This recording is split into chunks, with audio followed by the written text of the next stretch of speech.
வணக்கம் நண்பர்களே. 60 வயது எட்டிய உடனே வயசாயிடுச்சு அப்படின்னு நினைப்பீங்க. ஆனால் 60 வயது கடந்த பிறகு தான் உங்களுடைய வாழ்க்கை ஆரம்பமாகுது. அது முடிவில்லை, அது ஆரம்பம். ஆனால் அதே சமயம் உங்களுக்கு மூட்டு வலி, எலும்பு பலவீனம், சுகர், இரத்த அழுத்தம், நினைவாற்றல் குறைவு, சோர்வு இது எல்லாமே மெதுவாக உங்கள் உடம்புக்குள்ளே வரைய ஆரம்பிச்சிடும். ஸோ நீங்கள் என்ன நினைப்பீங்க, வயசு ஆனதுனால வந்துருச்சு அப்படின்னு நீங்கள் சாதாரணமாக விட்டுருவீங்க. ஆனால் உண்மை என்னென்னா, இதை அப்படியே சாதாரணமாக விடக்கூடாது.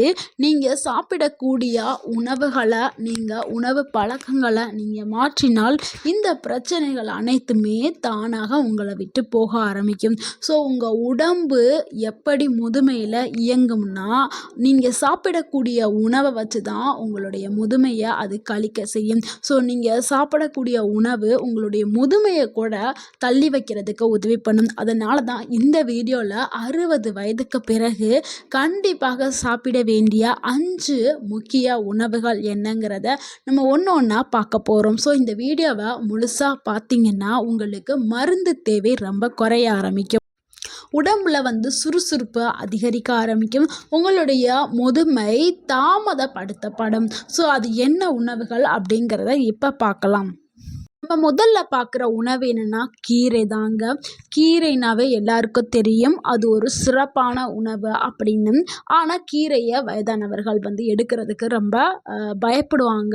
அதை வாங்கிட்டு சமைக்கிறதுக்கு ஒரு அலுப்பு இருக்கும். இன்னொன்று கீரை சாப்பிட்டா லூஸ் மோஷன் போயிடும் அப்படிங்கிற ஒரு பயமும் இருக்கும். ஆனால் நீங்கள் 60 வயதுக்கு பிறகு உங்களுக்கு இரத்த சோகை, எலும்பு மெலிவு, கண் பார்வை, குடல் பிரச்சனை இது எல்லாத்துக்கும் ஒரு தீர்வை உங்களுக்கு கொடுக்கும்னா அது கீரைகள் மட்டும்தான்.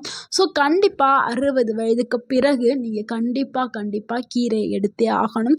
ஏன்னா அது உங்களுக்கு பலவிதமான நோய்களில் இருந்து உங்களை காப்பாற்றுறதுக்கு உதவி பண்ணும். ஸோ சிறந்த கீரைகள், எல்லா கீரைகளையுமே நீங்கள் எடுக்க வேண்டாம். நம்ம சொல்லக்கூடிய சிறந்த கீரைகளை மட்டும் நீங்கள் வாரத்துக்கு ஒரு முறையாவது நீங்கள் அந்த கீரையை எடுங்க. ஒரு வாரம் ஒரு கீரைனா இன்னொரு வாரம் ஒரு கீரை, அந்த மாதிரி ரொட்டேஷன் பண்ணிகிட்டே வருங்க. அட்லீஸ்ட் எல்லா கீரையுமே மாதத்துக்கு ஒரு முறையாவது நீங்கள் எடுக்க பாருங்க. அப்படி சிறந்த கீரை என்னன்னா முருங்கைக்கீரை தாங்க. இது ஈஸியாக நம்ம ஊரில் கிடைக்கக்கூடியதான். முருங்கைக்கீரையில் இருக்கக்கூடிய சத்துக்கள் எல்லாருக்குமே தெரிஞ்சது, ஏன்னா அதில் கால்சியம் சத்து இருக்குது. ஸோ முருங்கைக்கீரை ஒரு சிறந்த கீரை. அடுத்து அரைக்கீரை, பொன்னாங்கண்ணி கீரை, வல்லாரை, மணத்தக்காளி. ஸோ இந்த கீரைகள்லாம் ஏன் நான் முக்கியமாக சொல்கிறேன்னா, நம்ம உலகத்தில் எவ்வளவோ வகையான கீரைகள் இருக்குது. ஆனால் ஸ்பெசிஃபிக்காக ஏன் இந்த கீரைகளை சொல்கிறேன், அதனுடைய முக்கியத்தை நம்ம பார்க்கலாம். ஏன்னா இது எல்லாத்துலேயுமே கால்சியம் இருக்குது. கால்சியம் எலும்புகளுக்கு வலிமையை கொடுக்கக்கூடியது.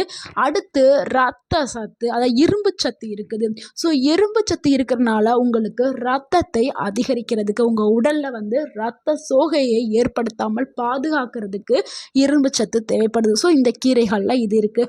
அடுத்து ஆன்டி ஆக்சிடென்ட்டுகள் இருக்குது. இந்த ஆன்டி ஆக்சிடென்ட்டுகள் என்ன பண்ணுதுன்னா, உங்களுடைய முதுமையை தடுக்கிறதுக்கு பயன்படுது. அதாவது இந்த ஏஜிங்கை ஸ்லோ பண்ணுறதுக்கு உதவி பண்ணுது. இந்த கீரைகள்லாம் எப்படி சாப்பிட்னா, வாரத்துக்கு குறைந்தது 4 நாட்கள் எடுத்துக்கிறேங்க.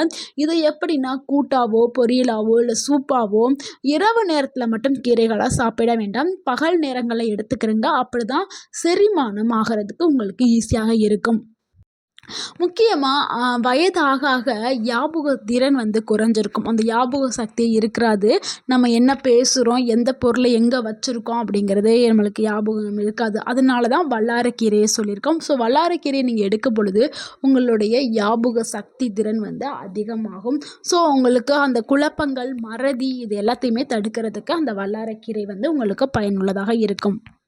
மணத்தக்காளி கீரை எதுக்கு எடுக்க சொல்கிறோம்னா, நிறைய பேர் வயதானவர்கள் நிறைய மாத்திரைகள் கண்டிப்பாக சாப்பிடுவீங்க. அப்படி மாத்திரைகளை சாப்பிட்டு வயிறு புண்ணாயிரும். ஸோ அந்த புண்ணு எல்லாத்தையும், வயிற்றில் இருக்கக்கூடிய புண்ணு, வாயில் இருக்கக்கூடிய புண்ணு, ஹீட்னால் வரக்கூடிய புண்ணு, இந்த எல்லா புண்ணையுமே சரி செய்கிற சக்தி இந்த மணத்தக்காளி கீரைக்கு இருக்குது.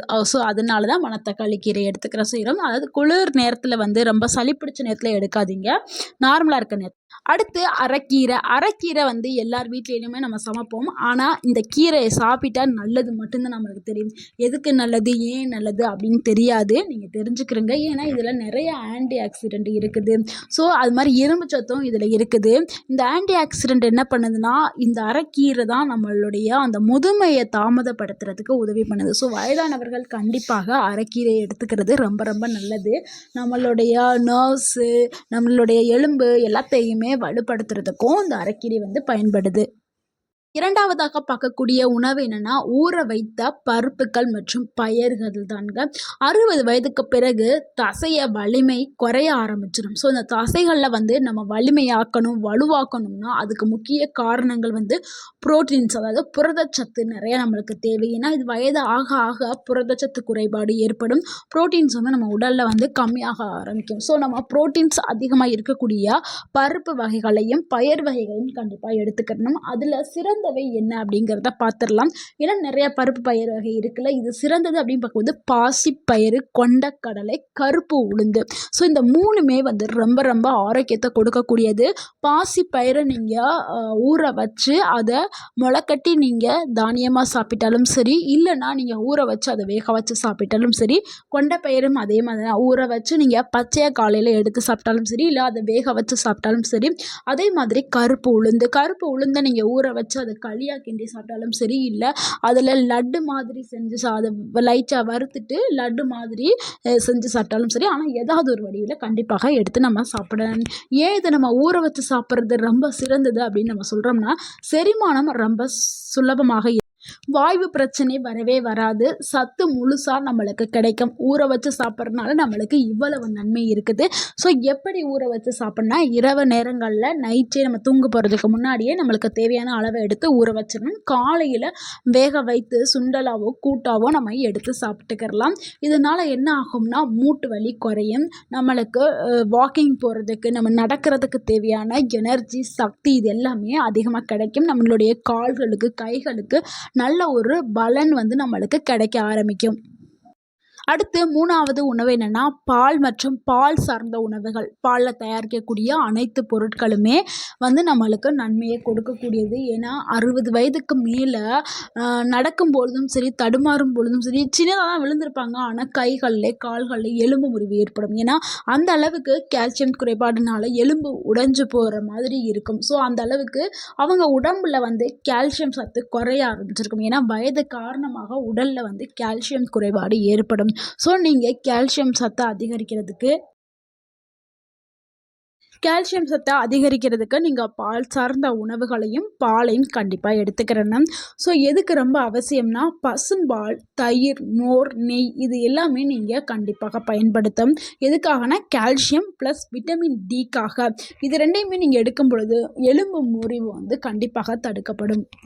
அடுத்து 4வது உணவு என்னென்னா, மீன் தாங்க. மீன் எல்லாருக்குமே ஒரு பிடித்தமான உணவு தான். ஆனால் மீனில் வந்து எல்லா மீனையுமே சாப்பிடக்கூடாது. அதாவது வயதானவர்களுக்கு ரொம்ப சத்துக்களை கொடுக்கக்கூடிய மீன் என்னென்னா, ஒமேகா 3 ஃபேட்டி ஆசிட் உள்ள மீன்கள் தான். அதுதான் ஒமேகா மீன் அப்படின்னு நம்ம சொல்கிறோம். இது முதுமையில் நினைவுத்திறன், அதாவது நினைவாற்றலை அதிகப்படுத்துறதுக்கும், இதயத்தை ஆரோக்கியமாக வச்சுக்கிறதுக்கும், நரம்பு பலத்தை பலப்படுத்துறதுக்கும் இந்த மீன்கள் வந்து உதவி பண்ணுது. ஸோ இதில் ஒமேகா 3 அப்படின்னு சொல்லக்கூடிய சத்துக்கள் வந்து இருக்குது. அது என்ன மீன்கள் அப்படிங்கிறத பார்த்துடலாம். அதாவது சால்மன் மீன், சூரை மீன், நெத்திலி, வஞ்சரம் இது எல்லாமே வந்து அதிக ஒமேகா 3 கொழுப்பு அமிலங்களை கொண்ட மீன்கள். ஸோ இந்த மீன்கள் எல்லாமே நம்ம எடுத்துக்கலாம். மீன் சாப்பிட முடியாதவர்கள், அதாவது எனக்கு மீனே பிடிக்காதுங்க, சிலருக்கு பிடிக்கும் சிலருக்கு பிடிக்காதுல்ல, ஆனால் எனக்கு ஒமேகா 3 ஃபேட்டி ஆசிட் வேறு எதுலையாவது, வேறு வெஜிடேரியன் உணவில் ஏதாவது இருக்கா அப்படின்னா கண்டிப்பாக இருக்குதுங்க.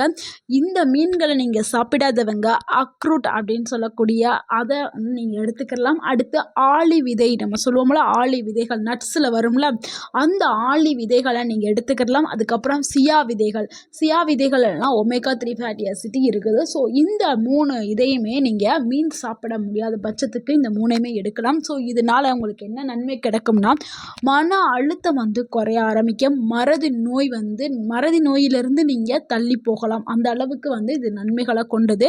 அடுத்து உங்களுடைய இதயம் வந்து பலமாகும், அதாவது ஸ்ட்ரென்த் ஆகும். உங்களுடைய இதயம் ஆரோக்கியம் வந்து மேம்படும். ஐந்தாவதா பார்க்கக்கூடிய உணவு என்னன்னா பழங்கள் தாங்க. பழம் சாப்பிட்டா நிறைய பேர் சுகர் அதிகரிச்சிரும் அப்படின்னு நினச்சி ஒரு தவறான கண்ணோட்டத்தில் பழத்தையே தவிர்த்திடுறாங்க. ஆனால் பழம் தாங்க உங்களுக்கு ரொம்ப ரொம்ப முக்கியம். சரியான பழம் சரியான அளவுங்கிறது உங்களுக்கு மருந்தாக செயல்படும். ஸோ சுகர் ஏறிடணும் பழங்களை தவிர்க்காதிருங்க. அதுக்கு சிறந்த பழங்கள் என்னென்னா ஆப்பிள், கொய்யாப்பழம், பப்பாளி, மாதுளை, வாழைப்பழம். வாழைப்பழம்னா ஒரு சுகர் இருக்கவங்க அரை வாழைப்பழம் எடுத்துக்கலாம். ஸோ இந்த பழங்கள் ஏன் ரொம்ப சிறந்தது? ஏன்னா உலகத்தில் எவ்வளவோ பழங்கள் இருக்குது. ஆனால் இந்த பழங்களை ஏன் குறிப்பிட்டு சொல்கிறோம் அப்படின்னா, இந்த பழங்களை நீங்கள் எடுக்கும் பொழுது உங்களுடைய குடல் சுத்தமாகும், உங்களுக்கு நோய் எதிர்ப்பு சக்தி அதிகமாகும், உங்களுடைய சருமம் இளமையாகவே இருக்கும். எப்போவுமே நீங்கள் எங்கே இருக்கணும் அப்படின்னா கண்டிப்பாக இந்த பழங்களை நீங்கள் எடுக்கலாம். எப்போ எடுத்துக்கிறது ரொம்ப நல்லதுன்னா காலையில் நீங்கள் எடுத்துக்கிறது நல்லது. இல்லைன்னா மாலை நேரத்தில் சாப்பிட்றது ரொம்ப நல்லது. நைட் நேரத்தில் நீங்கள் பழங்கள் சாப்பிட்றத ரொம்ப தவிர்க்க வேண்டும். ஏன்னா நைட் நேரத்தில் சாப்பிட்டால் சளி பிடிக்கும். ஸோ நீங்கள் காலை உணவை எடுத்ததுக்கு அப்புறம் இல்லைன்னா 11 மணிக்கிட்ட நீங்கள் சாப்பிட்லாம். இல்லைன்னா சாயந்தரம் ஒரு 4 மணி அப்படி போல் நீங்கள் எடுத்துக்கலாம். 60 வயதுக்கு பிறகு கண்டிப்பாக தவிர்க்க வேண்டிய சில உணவுகளை பார்க்கலாம். அதிக எண்ணெய், அதாவது அதிகமாக எண்ணெய் ஊற்றி நீங்கள் எந்த ஒரு பொருளையுமே சமைக்கக்கூடாது. அதே மாதிரி எண்ணெயில் பொரிச்சோ வறுத்தோ அடிக்கடி எடுத்துக்கிறக்கூடாது. அப்புறம் பேக்கெட்டில் அடைக்கப்பட்ட ரெடிமேட் உணவுகளை கண்டிப்பாக தவிர்க்க வேண்டும்.